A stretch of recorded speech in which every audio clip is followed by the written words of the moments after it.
Okay. Let's see how we're going to do this. Well, to all my subscribers, you guys are aware of my initial takes of in the sports category. I have a stance. I speak about the Lions or I speak about the Pistons, and you guys also pretty much are aware of that. I am slighted towards the Pistons more so than the Lions. That doesn't mean I want to see the Lions fail. I I do like I would like for the Lions to be accountable for what they do. So that's what makes me slight towards the Pistons and I guess you could say in favor towards the Pistons more so than the Lions. With that being said, we're going to introduce a new segment to this not a Lions fan, but the Pistons are champ ready. We're going to tie into some I want to say to the whole it's like a personal excuse me a personal how can I say this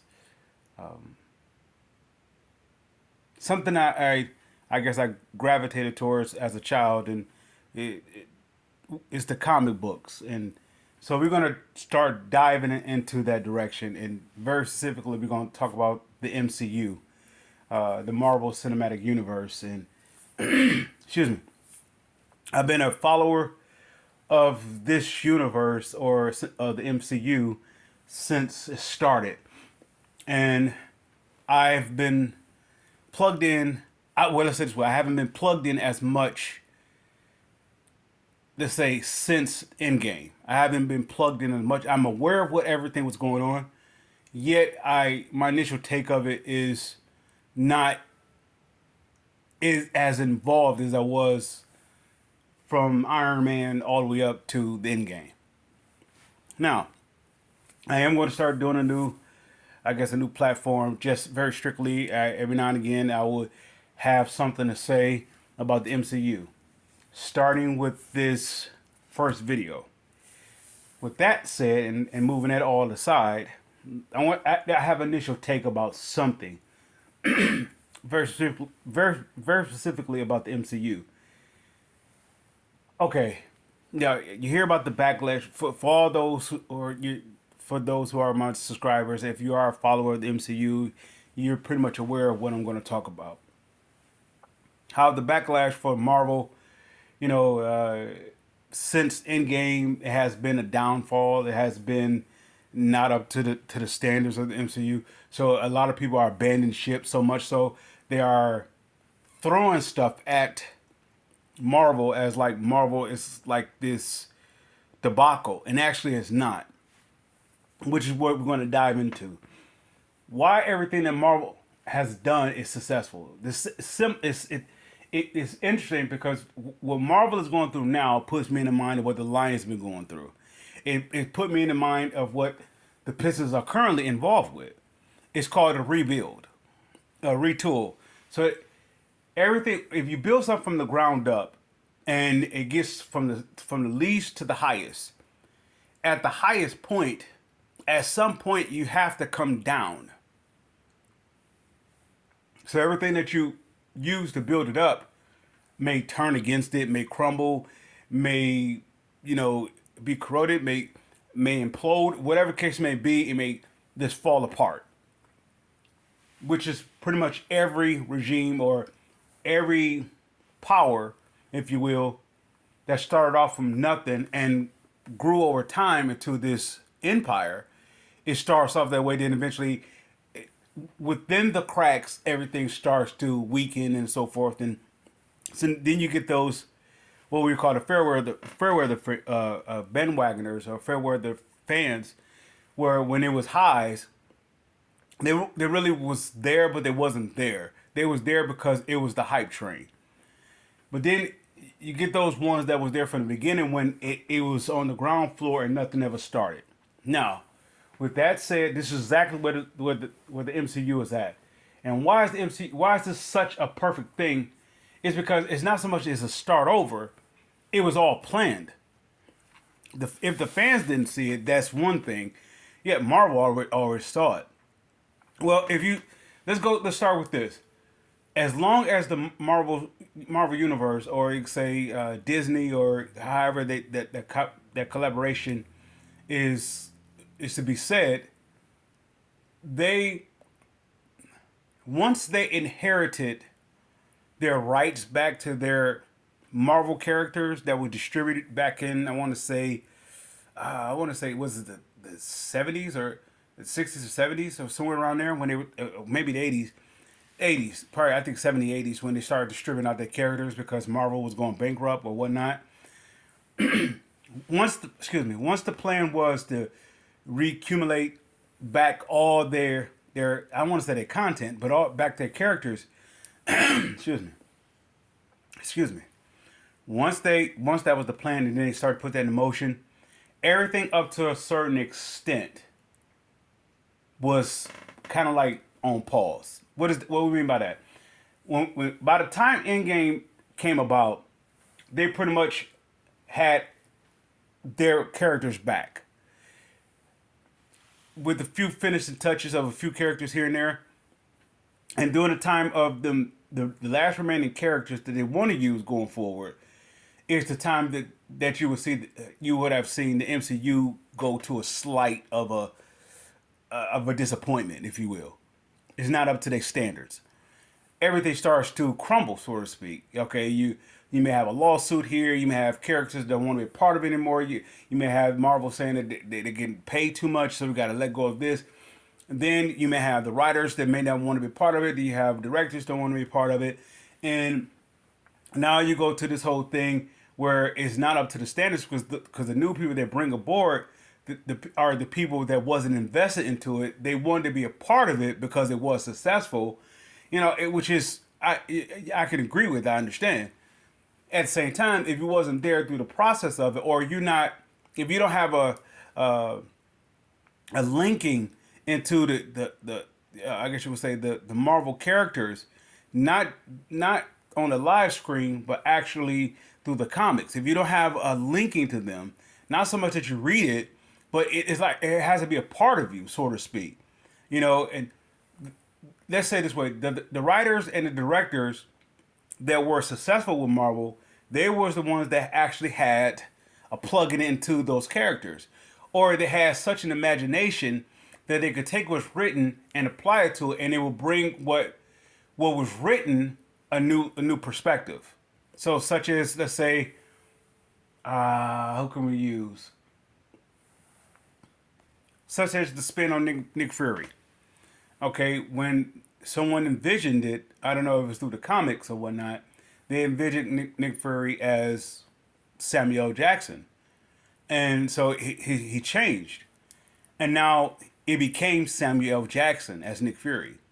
From so it can change one from another. Now the comic books have been around since what, you could say the 30s, 40s, whatever, and so if they've been around since then, if you were to put if okay, let's say when they attempt to put those characters on the movie screen during that time, and if you were to look at it now, you would see like, wow, now that is disastrous because it was so limited what you can do.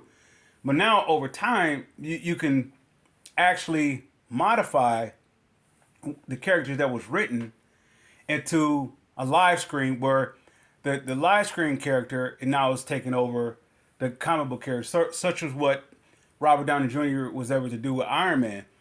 The Iron Man in the comics was okay, so to speak, but when Robert Downey Jr. took over, or you say when Chris Evans took over, it took a totally different spin of the character, and now the character in the comics has a rewrite.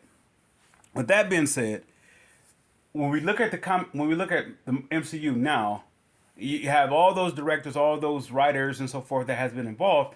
They was hit and miss, hit and miss, hit and miss, all the way up to Endgame.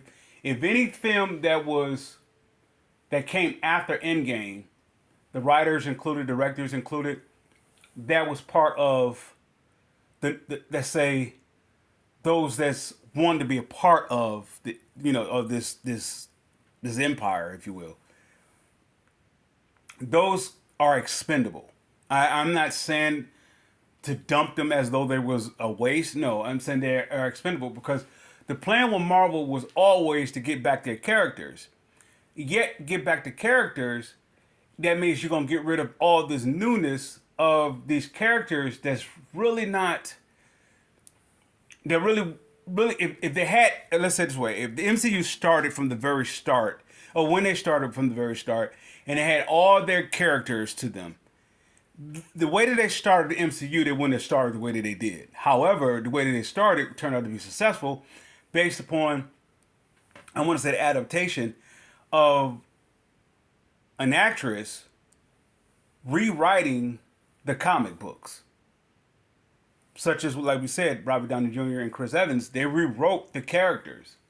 They rewrote Iron Man and Captain America. So it made it successful because how their take of, oh, they said the directors and between the actors and the directors, their take on it changed the whole landscape of it. And it was built off that. Now, if you have a director or a writer that has no plug in into the comics or whatnot, you're going to have an idea that it would probably work if you wasn't using a comic book character, more so if you were to use a comic book character. So when you look at what's going on now, everything is going to pretty much be scrapped away. I say all that to say this. If you guys are familiar with the Russo brothers, and they're also the writers that was working with them, Mick Feely, and I'm drawing a blank of the other gentlemen, and they had a system, right? But that system actually redefined Marvel, starting with Captain America: The Winter Soldier. Was Iron Man successful? Yeah, Iron Man was successful. However, when Captain America: The Winter Soldier came about, it rewritten how Marvel or the MCU is gonna go forward. You have to be structurally sound, as a writer, as a director, as a producer, so forth, or even actors and actresses. You have to be sound. Now look at it from this way. Ever since the end game has come and gone, the actors have somewhat been, let's say, they are forced to, it's like having the starters be injured and you have to bring the reserves to replace the starters, not in just one game, but over a length of time. It's going to last for so long until it falls apart. And the reason why, because the starters are the starters for a reason, because they can they could do what they do for a long stretch of time. The bench players, they can do what they do for a limited time. If they were able to do it for a lengthy time, then it would be starters. So this same thing goes with the Marvel universe. These, let's say, characters like not Captain America. What is her name? Jesus, not Miss Marvel. Captain Marvel. That can be pushed aside. The whole, how else can we say this? All these other characters, Marvel have like 1 billion characters to work with, but none of them will actually justify. I want to speak for Kevin Feige if I could. Nothing more would justify him if be able to work with what is successful. And what I mean by that, when Fox did X-Men, it was successful. He was a part of that, nonetheless. But at the same time, it was successful for this reason, because the characters was recognizable. What I mean by that is, people were familiar with the X-Men based upon the X-Men between the comics as well as the animation series. Excuse me. I grew up on the animation series. I didn't grow up too much on the comics of X-Men, but I grew up on the animation series. And I was plugged in every time the episode was on as a kid.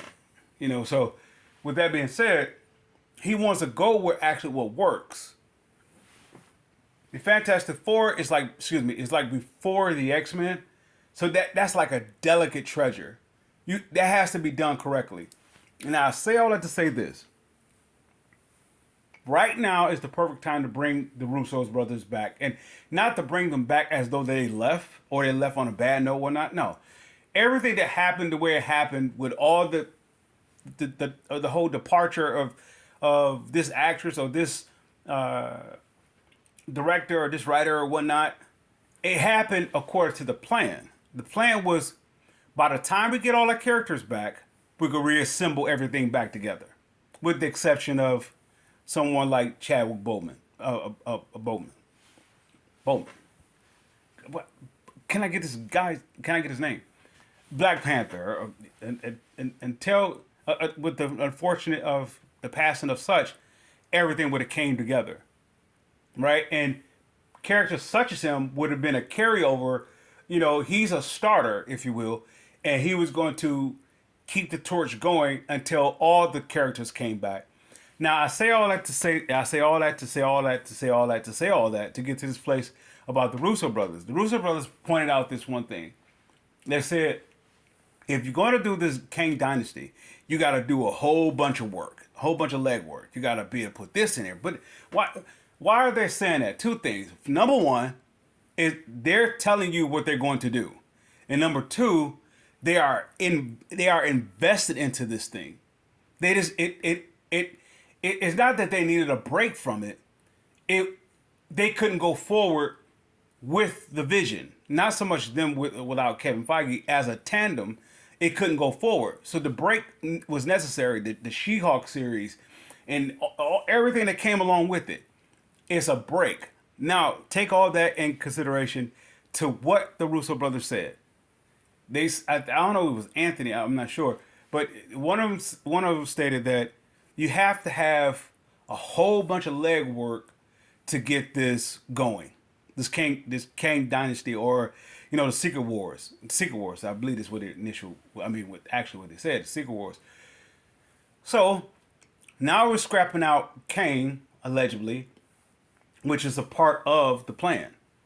Everything is in place so you can remove Kang. Everything is in place. You can start all over with Secret Wars. You can start not after Secret Wars, with Secret Wars. You can start all over. Why? Because you have the multiverse. You could bring all characters in from their rightful place. Say, for example, if you were to bring in, what's his name? The gentleman that was playing Ant-Man. I said Michael Douglas. I believe this what it was. You could bring him in, and he was the original Ant-Man, and you can actually see him do it back in when he was doing it because he's from another universe. You can do it. You could do it originally, of course, in the comic books now because you have everything intact.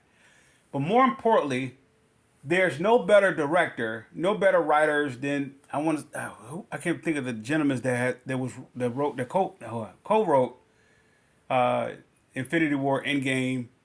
Those writers, as well as the Russo brothers, you could bring this dynasty thing, and for every fan that said Marvel is a debacle, is done, the MCU, all that was like a, how you get a player that's injured, and you may have to get somebody off the street, or you may have to bring somebody off the bench, you may have to trade for somebody to fill in that part until that key guy gets back. That's everything that was taking place since the end game. The Thor movies, Thor, Hulk, Hawkeye, Iron Man, Black Widow, all that, it works when it did work. Yet, if you mean to tell me you had Doctor Doom, Magneto, Galactus, and so many other characters that actually have stories to them, you wouldn't have started off with those instead? Kevin had to start off with what he had to. Kevin Feige had to start off with what he had to start off with. Now it's a reset. He can start it off the way, and at the same time, he can start off the way that he would like. At the same time, the Marvel fans will not be disappointed. Because he said, y'all gotta understand what he was when he said this statement that you guys gotta stay aboard. You gotta let it play out. What he's saying is everything they've been doing up to this point is strategic. It is calculated. It is part of this plan. Even somebody would say, well, they're not selling as high. That's part of the plan. They're not making as much money as they want. That's part of the plan. Somebody may say, well, you mean to tell me that they anticipate of losing money? Yeah, they anticipate of losing money. Because look at what they're about to substitute in. They understood it. But at the same time, they're looking past all that because by the time that all this blows over, the writer's strike, all this stuff blows over, they can come in with the Secret Wars. And it's going to be a whole lot bigger than the whole Endgame saga. What was that? Infinity Saga. It's going to blow that away because it's unlimited to what they can do, because they have all the characters, they have everything that will be in play. Now, every actor or actress that have abandoned ship don't want to be part of it. That's great for this new thing because now the actors that comes in, you're going to have to really know your stuff. You can't want to be a part of Marvel for the sake of being Marvel. Marvel's finna go back to what it once was. And not so much that it ever lost it. It just took a break. That's all Marvel did. Since the Endgame, all the content that came after Endgame, they were just taking a break. The directors, the writers, the main stars, they was all taking a break. Robert Downey Jr., Chris Evans, the Scarlett Johansson. I guess you can even throw in Mark Ruffalo. All those, the ones who built it per se, they was taking a break. That's why they all went off the way they went off. It was taking a break. So the next phase supposed to have been, of course, you're talking about Chadwick Boseman, and then you're talking about what's her name? Who's getting who have received a lot of backlash for Captain Marvel, Brie, what's that? Lawson. What's her name? I can't think of her name. Anyway, I'm drawing a blank with that. And as well as Tom Holland, they're supposed to carry it over until everything was put into place with their characters and everything, and now they can go ahead and do this big old huge thing. Now Marvel has the X-Men characters, the Fox characters, they have everything. Watch how all those people that was talking about the MCU, watch how every last one of them jump back on board. The starting point with this, they're going to announce that the Russo brothers are back. Why? Because everything is in place for the Russo brothers to take over. This is why the whole Kang Dynasty is getting a rewrite. The directors are leaving. This are leaving. Because the original ones who was going to do it, the original ones who talked about doing it, have never left the idea of doing it. Everything was just taking a break. But they can't say we're going to take a break. So it has to be in a way that is considered a breakup, if you will. But it wasn't. It never was. It was all part of their strategic plan.